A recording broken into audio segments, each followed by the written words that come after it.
Ajaran adat Minangkabau tidak bertentangan dengan Islam. Minangkabau itu apa? Ini suatu pertanyaan. Apa itu yang Minangkabau? Membicarakan ajaran adat Minangkabau dengan mendudukkan secara periodisasi adalah untuk mencegah pembicaraan menjadi bakaleleran tak menentu tanpa batas seperti ketiak ular atau ketiak ular. Setelah itu disepakati masih perlu didudukkan tentang Minangkabau itu sendiri dalam wujud pertanyaan. Minangkabau itu sejenis apakah itu? Untuk jawapannya, kita tidaklah perlu dengan mengulang. Kakak si tambulamo nan sabarih indak boleh hilang, nan satitiak indak boleh lupa, karena itu termasuk sejenis carito, hikayat, riwayat yang sampai kepada kita. Dewasa iko bana-bana tanpa data sejarah yang tunduk pada ilmu sejarah yang indak boleh ditelan begitu saja. Akan tetapi mungkin sudah cukup bila disebutkan bahawa Minangkabau adalah nama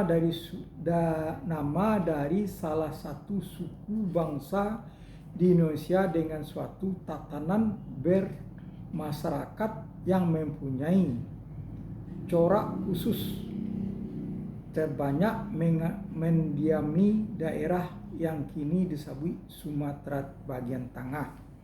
Juga terdapat di perbatasan Provinsi Bengkulu, Jambi, Pasisir Barat, Provinsi Aceh, dan di Negeri Sembilan, Malaysia.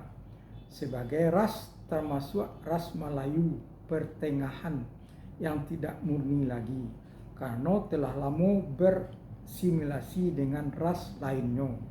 Sebagai kebudayaan menganut sistem terbuka, budaya manapun yang diserap tetap menyebutnya sebagai budaya Minangkabau. Walaupun dalam perjalanan waktu telah berjalan berkelindan dengan budaya lainnya, tidak saja dengan budaya daerah lainnya di Indonesia, tapi dengan bangsa-bangsa lainnya di dunia.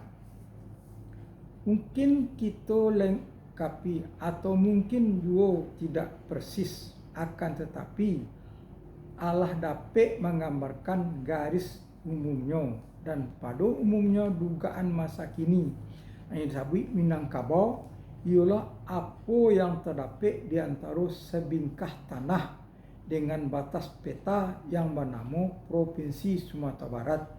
Mungkin perlu direvisi, sebaiknya yang dimaksud dengan Minangkabau untuk masa kini dan akan datang ialah nama dari suatu sistem berpikir, karena untuk disebut sebagai suku bangsa.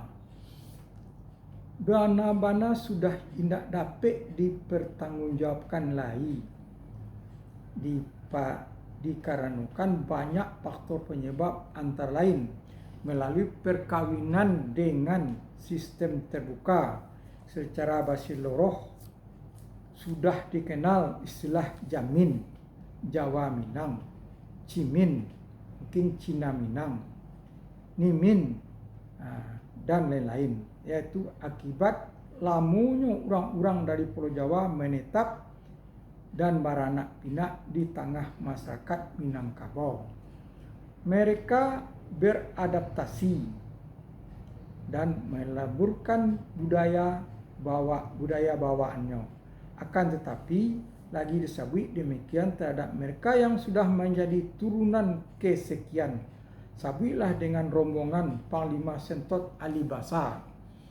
Sewaktu memasuki arena Perang Paderi sekitar 1820 sampai 1835, atau lebih jauh lagi Dikala ekspedisi Pamalayu dari kerajaan Singosari sekitar tahun 1275, mereka sudah betul-betul melebur jadi orang Minangkabau. Meskipun agak satu dua dialek khusus asalnya masih saja terdengar dalam ucapan seperti panggilan Mbak. Misalnya demikian pula dengan orang-orang dari Pulau Nias yang ditemukan sudah bersuku-suku dan berdatua pulau dalam suatu perkauman menurut pola Minangkabau, dan juga orang-orang Cina, Aceh, Arab, Kaliang, Banjar ataupun dari daerah lainnya. Semua jadi orang Minangkabau dengan syarat yang mudah, yakni masuk kandang kambing mamebek, masuk kandang jawi malanguah, pandai meleburkan diri dan tidak membawakan cupak jo gantang. Hal-hal demikian kalaupun akan jadi rahasia dalam ucapan, tetapi juga sudah jadi rahasia umum dalam kenyataan.